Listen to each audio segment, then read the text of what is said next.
大家好，我叫司徒玲，英文名叫 Dion。我本身係一個麻醉科醫生嚟嘅，咁我就喺兒童樂園嗰度有試過嘅，咁都有10年。只想你也替我開心，感覺讓咧喺有個畫展係啦，多年嘅開咗畫展，因為佢都係嶺南一個好重要嘅人物嚟嘅。而呢啲都係喺廣州嶺南校園嘅情況啦嚇，咁都係司徒偉畫嘅。咁呢個咧就係嶺南嘅校徽啦，係司徒偉設計嘅。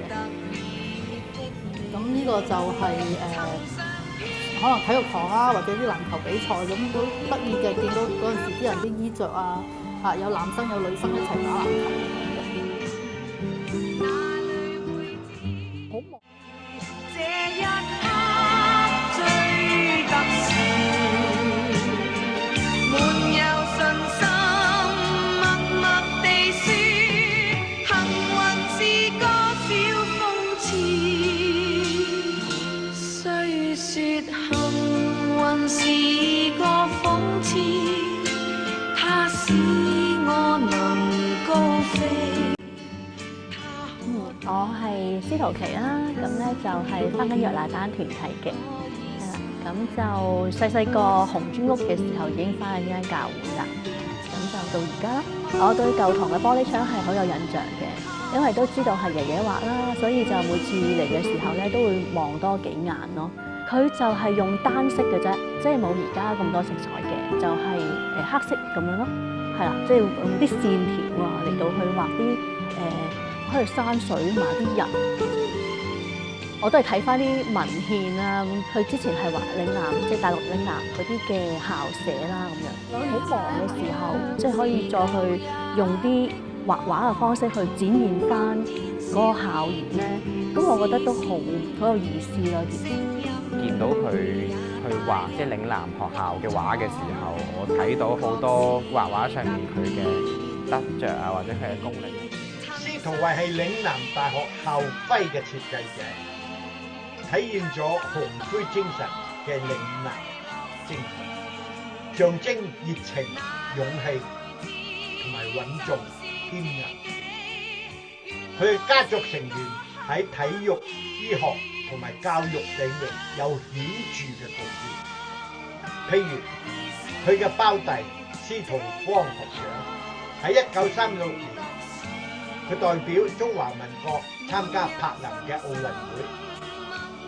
司徒展醫生係麻醉技術醫學嘅先驅，喺中國頗有盛名嘅。歷史記錄所在，所以我亦都尋尋覓覓揾咗好多資料關於司徒家族嘅。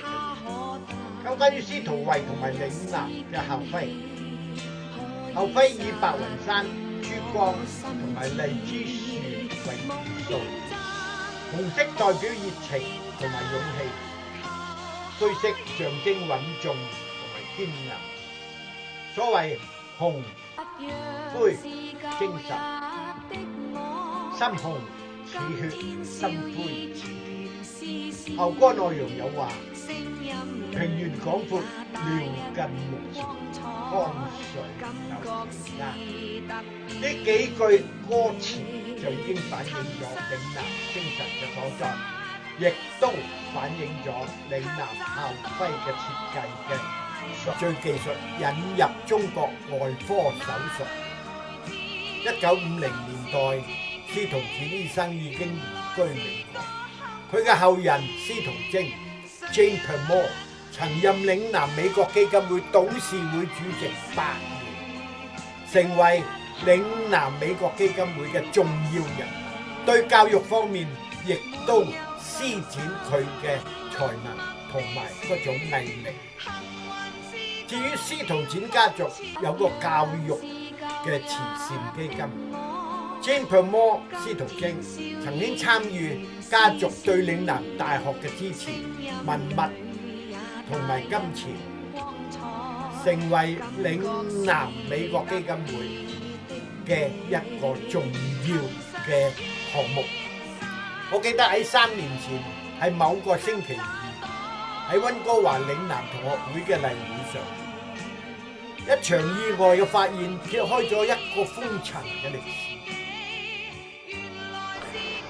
喺呢段百幾年嘅歷史長河之中，嶺南嘅精神透過不同嘅時代，展現出愛國同埋教育嘅光輝。